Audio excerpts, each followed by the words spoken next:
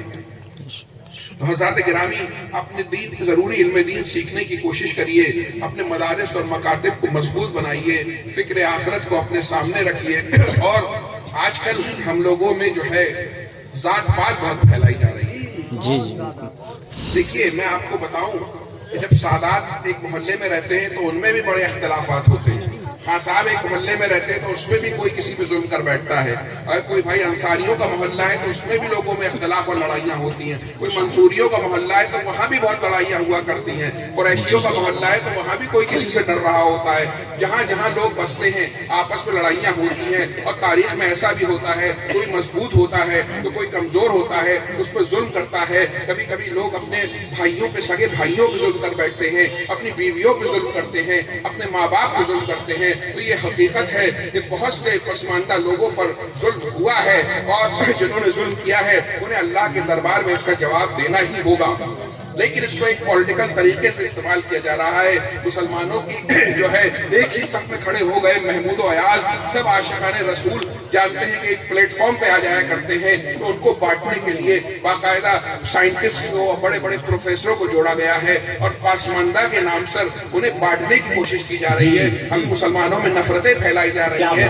ہر قوم کو یہ حق ہے کہ وہ اپنی ترقی کی کوشش کرے, اپنے قوم کے بچوں کو آگے بڑھانے کی کوشش کرے. جو قریشی بھائی وہ اس کی کوشش کریں, جو انصاری بھائی ہیں وہ اس کی کوشش کریں, جو خان صاحب ہیں وہ اس کی کوشش کریں, اور سب مل کے بھی کوشش کریں. لیکن کوئی ہمیں استعمال نہ کر سکے یہ ہمیں بانٹنے کے لیے. اس سے پہلے کہ ہمیں مزید کمزور کر دیا جائے, اس سے پہلے ہمارے یہاں سے بڑے بڑے پروفیسر نکالے جا رہے ہیں جو اس طریقے کی باتیں کر رہے ہیں تاکہ ہماری کم پڑھی لکھی عوام جذبات میں آ جائے. اور پہلے اگر کسی نے کسی پہ ظلم کیا ہو تو اس ظلم سے اس کو جو ہے بڑھایا جا رہا ہے, جبکہ حقیقت تو یہ ہے کہ ایک ہی برادری کے لوگ اگر ایک محلے میں رہ رہے ہوں تو بہتوں کو بہتوں سے شکایتیں ہوتی ہیں.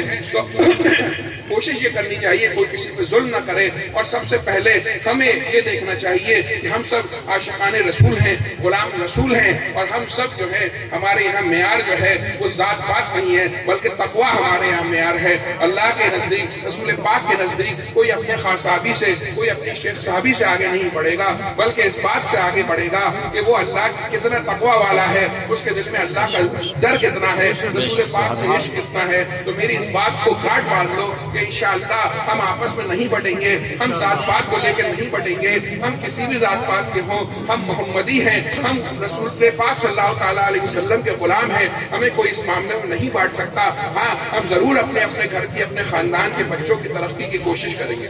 یہ جو اولاد ہے یہ ایک عظیم سرمایہ ہے. جن بھائیوں کے اولاد نہیں ہوتی وہ فون کرتے ہیں, روتے ہیں. اللہ تعالیٰ تمام بے اولاد بھائی بہنوں کو صاحب اولاد فرما دے. لیکن یہ جو اولاد اللہ رب العزت نے عطا کی ہے اس کے بارے میں ہم سے سوال ہوگا, تو ہمیں تربیت اولاد پہ دھیان دینا چاہیے.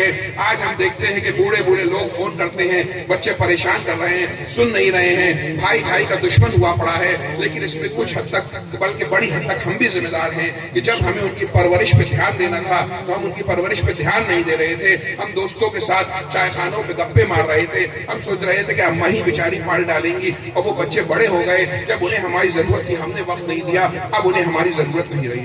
تو حضرات گرامی, بچوں کی بہترین پرورش کریے, انہیں علم دین سکھائیے, ضروری علم دین, اور پھر اپنی بساط کے مطابق بہترین سے بہترین اسکولی تعلیم دلائیے. ہماری قوم میں ہمیں ڈاکٹرز, اچھے ڈاکٹرز کی بھی ضرورت ہے, انجینئرز کی بھی ضرورت ہے. اپنے کیس, اپنی مساجد کو بچانے کے لیے اچھے لائرز کی بھی ضرورت ہے, اچھے افسروں کی بھی ضرورت ہے, اچھے پولیٹیکل لیڈرز کی بھی ضرورت ہے, سائنٹسٹ کی بھی ضرورت ہے, بزنس مین کی بھی ضرورت ہے. لیکن شرط یہ ہے کہ سب سے پہلے اس کو ضروری علم دین بتاؤ. اس کے بعد اپنے بچوں کو مضبوط بنائیے، بہترین اسے ایجوکیشن دیجیے تاکہ ہماری قوم کھڑی ہو سکے۔ اگر ہم مضبوط نہیں بنے تو جو قومیں مضبوط نہیں ہوا کرتی ہیں ان کو دبا دیا جاتا ہے، ان کو کچل دیا جاتا ہے۔ تو مسلمان ایسی قوم نہیں ہے کہ کوئی اسے کچل سکے۔ ہمیں علم حاصل کرنا ہے، ہمیں علم دین بھی حاصل کرنا ہے، علم دنیا بھی حاصل کرنا ہے۔ اس دنیا کی قیادت ہمیں کرنی ہے، اپنے آپ کو مضبوط بنانا ہے، ایک ایک بچے پہ دھیان دینا ہے۔ ہمارا ایک ایک بچہ جو ہے ہماری تسبیح کے ایک ایک دانے کی طرح ہے۔ ہمیں اپنے ہر بچے کو مضبوط بنانا ہے اور ایک مضبوط آنے والی جنریشن ہمیں دینی ہے جو سب انشاءاللہ عاشق خدا اور رسول ہونے چاہیے۔ تو ہمیں اپنے بچوں کی تربیت پہ دھیان دینا ہے، جو ہمیں دیکھنا ہے کہ ہمارے بچے کیا پڑھ رہے ہیں۔ اسکول جا رہے ہیں 8 گھنٹے برباد کر کے تو نہیں آ رہے ہیں، معلوم کریے کہ آپ کے بچے کیا پڑھائی کر رہے ہیں، اپنی حیثیت سے اچھے اچھے اسکول انہیں دلائیے۔ تو میں نے آپ سے کہا کہ اپنے بچوں کو ضروری علم دین سکھائیے، علم دنیا سکھائیے، اپنے مدارس اور مکاتب کو مضبوط کریے، اپنا رشتہ خدا اور رسول سے مضبوط کریے، فکر آخرت پہ دھیان دیجیے۔ یہی چند باتیں تھیں جو میں آپ سے کہنا چاہتا تھا، اور جس طریقے سے آپ اپنے قائد کا ساتھ دے رہے ہیں اسی طریقے سے ہمیشہ ان کے ساتھ مضبوطی سے کھڑے رہیے، ان کے پلانوں میں ان کا ساتھ دیتے رہیے۔ یہ کارواں جو ان کے والد نے جاری کیا، اس سے پہلے ان کے دادا نے اس پہ کام کیا،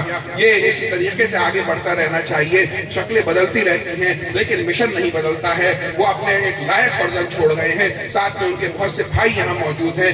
آپ سب کو میں مبارکباد دیتا ہوں کہ آپ اس مشن کو اتنی اچھی طریقے سے چلا رہے ہیں۔ اللہ تعالیٰ آپ سب کو کامیابی عطا فرمائے، کہنے میں غلطی اللہ معاف فرمائے۔ استغفر اللہ ربی من کل ذنب واتوب الیہ۔ السلام علیکم ورحمۃ اللہ وبرکاتہ۔ جی تشریف رکھیں۔